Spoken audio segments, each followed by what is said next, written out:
Okay, boys and girls, let's talk a little bit about Hogwarts Legacy and especially about the Steam Deck. It got verified for the Steam Deck and I played it mostly on the Steam Deck actually, despite the fact that I have another PC that is way more powerful and able to run it in much higher fidelity. And in today's video I want to share what I found out so far.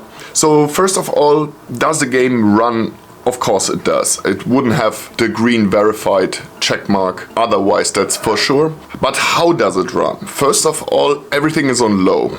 And I tried a little bit to experiment with other settings. But because the game is not perfectly optimized yet, it's kind of the best to stick with low.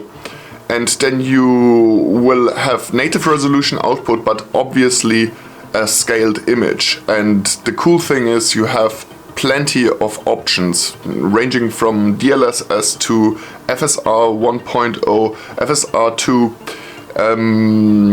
Intel XeSS, and this is where stuff gets actually interesting. Intel XeSS is the one that I find to be by far the most beautiful from the non-DLSS ones. So obviously DLSS, different story, also quite good, but for the Steam Deck, what is the best option for the Steam Deck? I will tell you that, in my opinion, FSR 1 performs better than FSR 2 with a quality setting, and XeSS just looks the most beautiful in my opinion. I'm actually quite astonished by the quality of XeSS and that this AMD machine is able to run it at all. I find it quite cool. It's not locked down, apparently. I didn't know much about it, to be honest. It's not locked down as it is with DLSS and with NVIDIA Fair in general. It is like you can use it on whatever machine, which is great. It looks quite stunning. So how was my experience? How's the frame rate? The frame rate in some cases is astonishingly high.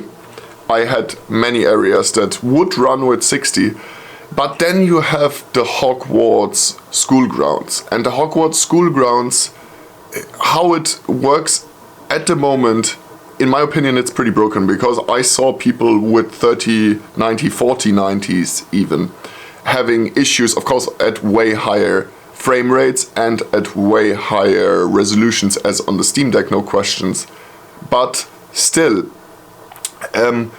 the game flushes incredible amounts of video memory data into the cache when you are traversing through the Hogwarts grounds. So actually everything runs completely fine, and you would actually have a little bit of headroom to increase maybe 2 or 3 of the settings in the graphics menu, but that's not possible because ultimately through systematic errors in how the game is set up, you know, VRAM will get completely flushed with data, and then your frame rates drop and your frame times will spike like crazy for usually around 5 to 20 seconds, about that. I didn't measure it, but that's how it feels like at least.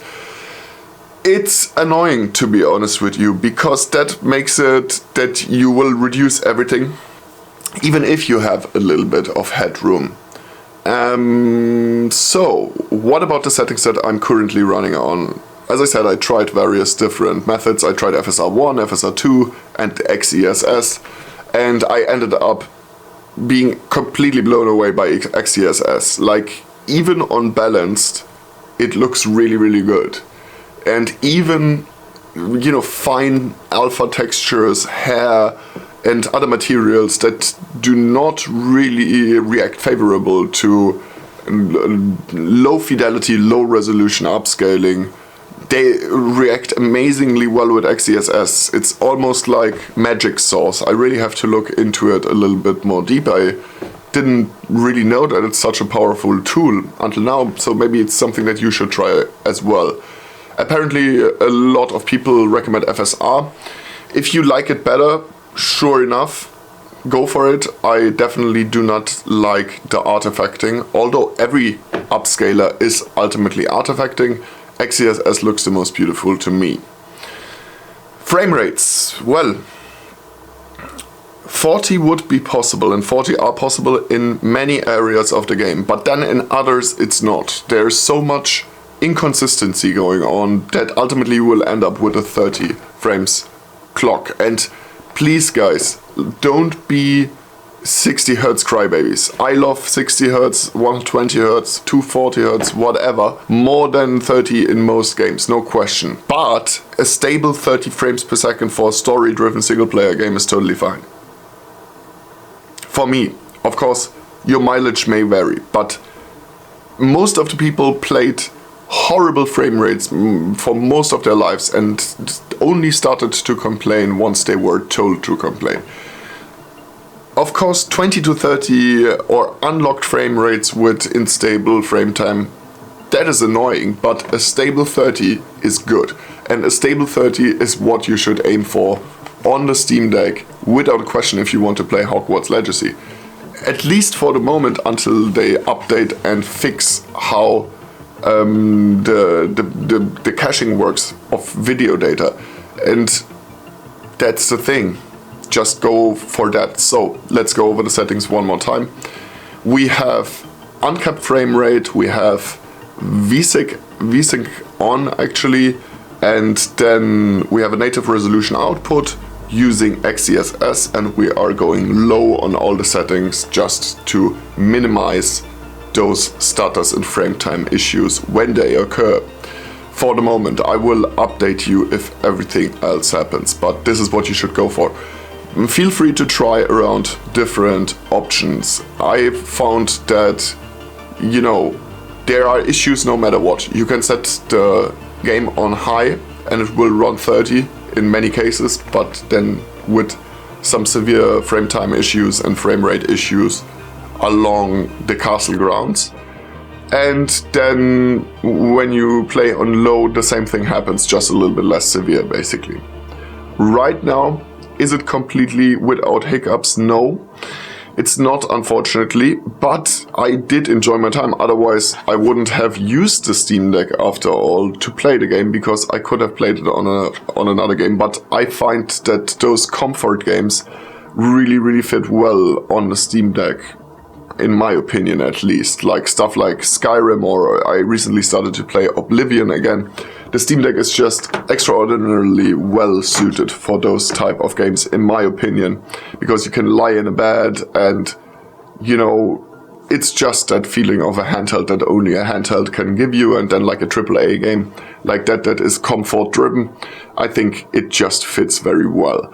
Overall, I have to say I like the game a lot. Let's also maybe drop in there a little bit and give it like a slight mini review here. I like the game a lot. It's certainly not perfect. Sometimes there are lip syncing issues. In one case, it was super severe. There was like a whole video sequence or in-game cinematic sequence where it was like completely off, and I mean completely off, like by several seconds, so it looked kind of clownish. And of course, all the frame rate issue and technical issues that I mentioned before, it all gets outweighed though by the sheer love. This game oozes love for the wizarding world, and that is what stands out. It's just all the detail.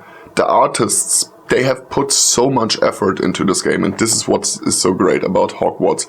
It fulfills this long dream of many people that watched Harry Potter or read the books to be a student at Hogwarts himself. And since this game plays 100 years before, you have a blank slate. This is exactly how you should approach a project like that. Many other developers have shown that video games cannot be based on, you know, movies and with deadlines that ultimately destroy the project. They have to stand on their own legs story-wise, and you need to have a premise for that works, and Hogwarts Legacy has the premise in its name. The thing is that you are playing what ultimately leads up to, you know, what happens in the books.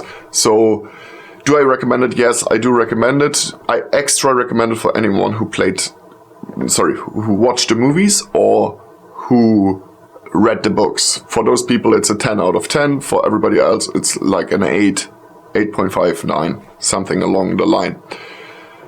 And you can play it on the Steam Deck. What is there not to love? I hope that they can edge out those issues, those technical issues soon. Then it would be fantastic. Until then, I will keep on actually playing it on the Steam Deck and have fun.